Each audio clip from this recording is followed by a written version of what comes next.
Hey guys, it's Nailbiter, and it's been a while since I've posted any videos on my channel or done any commentaries or anything. I posted a couple a little while back, probably a month and a half or so ago, from my laptop, but I ended up deciding not to continue posting from my laptop because I just decided that I'd rather, if I'm going to post, I want it to be high quality, and I was just limited with the quality of videos that I could produce when I was just using my laptop. So I decided just to wait and wait until I got back home for the summer to start making videos again. And so I've got a bunch of 8.4 and 8.5 replays that I want to post here. I don't know if I'll do commentaries for all of them. I still can't really figure out if I want to actually do commentaries for each of these or just sort of post them as straight replays, because I think my channel has kind of changed a little bit, so that now instead of me really being able to post consistently, it's turning into a little bit more of just a place where I can kind of document and keep some replays and gameplays that I just want to have sort of in storage, I guess, and something that I want to save and be able to look back on, as opposed to actually really being able to consistently work on my channel and try to take it more seriously, just because I haven't really had the time to do that. So just to get started here, this is my Comet Ace Tanker round. It's a pretty old replay. I think it was back from 8.4. It's probably at least 3 or 4, well, maybe not 4, but like 3 months old, and it's in a tier 9 match, which I thought was kind of interesting.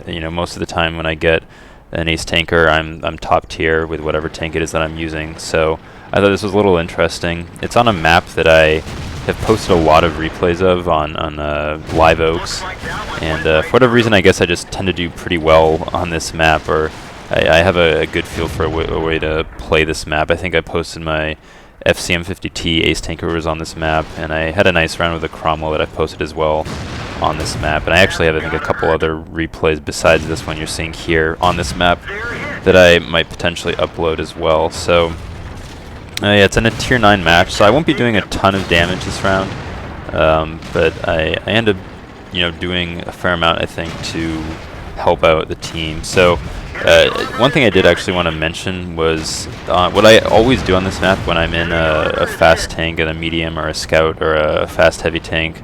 I almost always go to this area that you see me at right now. I find it's just immediately after the game starts. I find it's a really good strategy because it allows you to get some early spots on enemy tanks that are heading into the city, and it sort of distracts them and allows your allies to get into good position, sort of before the enemy is able to get there, and it just gives you an early advantage, I think. And you can also sometimes get some cheap shots on the enemy tanks as they're trying to cross over. So you saw me do that to a couple of the enemy tanks over there. And now I'm just sort of kind of playing peekaboo with a few of the enemy tanks over here. I could have gone out and taken the kill shot on that IS-2, but I figured it'd be better to save my save the hit points. And so that E50 and I actually, I think, worked pretty well there together, as we kind of went back and forth and double teamed all those guys over there. Got a no damage shot on the 1390. That was kind of frustrating. So I've got one kill at the moment. I've done a little bit of damage, and it definitely helps sort of distract the enemy tanks. And now I notice there's a whole bunch of enemy tanks heading towards our base from the bridge, which I find oftentimes when you spawn in the south on this map, the bridge tends not to have enough support. And even though I know that, I almost never go that way anyways, because it's fairly easy, I think, to get back and defend. And so now I'm a little worried here because I see 4 enemy tanks there, and that AMX-50 Foch is right in front of me, and he could really make things difficult on me. So I'm trying to get a reset on the Yag Panther, but that Foch is looking straight at me. Try to get a track shot on him, and I really don't think I could do any damage to him from the front, so my only hope is to really track him and hope that my allies behind me are looking, and hopefully they'll shoot him. So I get him tracked there out in the open, trying to just at this point keep the enemy tanks lit up, and the enemy M12 decides to shoot me. So I was kind of pissed off about that, and I decided to repair my track because obviously that Foch could kill me easily if he got the shot on me. And I'm actually really surprised here that he doesn't end up killing me. He looked like he had a shot, but he didn't shoot, and I think maybe he got tracked from somewhere else. And then the GW Panther gets a good shot on him. And so now I'm feeling a little better about it now that he's dead. I know that it's just the Yag Panther on the cap, and I can easily pen him, and if I just spot him, any of the tanks behind me will also hit him. So there, the GW Panther gets the kill again, and things are looking pretty good now. We pretty much got it locked up since we have 2 tier 9s. 2 of our tier 9s are still alive, and they've only got a super perishing and 1375 and a couple of artillery. So I didn't do a ton of damage this round, but especially sort of at the end there, or towards the end, I was able to get some good spotting damage on the enemy tanks that were near our cap, and almost get killed there by that 1375. I probably could have handled that encounter a little better, but the round is just about finished. I'm gonna just go around the bridge and try to get some shots on the super perishing. Just to talk a little bit about the Comet in general, as I'm just trying to try to find the super perishing.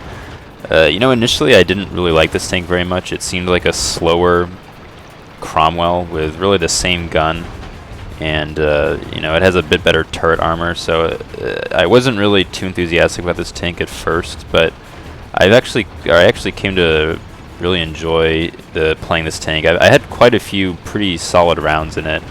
It's definitely surprisingly decent, and if you saw the video, I think I posted a while ago now actually, where a friend of mine and I were platooning as Comets, and we pretty much dominated the round. I mean, that's just one example of, I think this tank is actually can be really effective, not just really in tier 7 battles. Obviously here you can see me doing pretty well in a tier 9 battle. And if you can get flank shots on enemy tanks, you'll definitely be successful with it. So it's not a bad tank at all. And I did end up selling it when I unlocked the Centurion, but it was a fun tank to play. I enjoyed it, especially relative to some of the other, like the VK3002 DB was a pain in the ass compared to this tank. This tank was a ton better. But anyway, there's the end of the round. I got a couple shots in the back of the super perishing, so there are the end plates. I got Confederate, which was pretty good, just over 1300 XP in a tier 9 battle, so I thought that was pretty good. So I hope you guys enjoyed the video. Thanks for watching, and I'll see you guys later.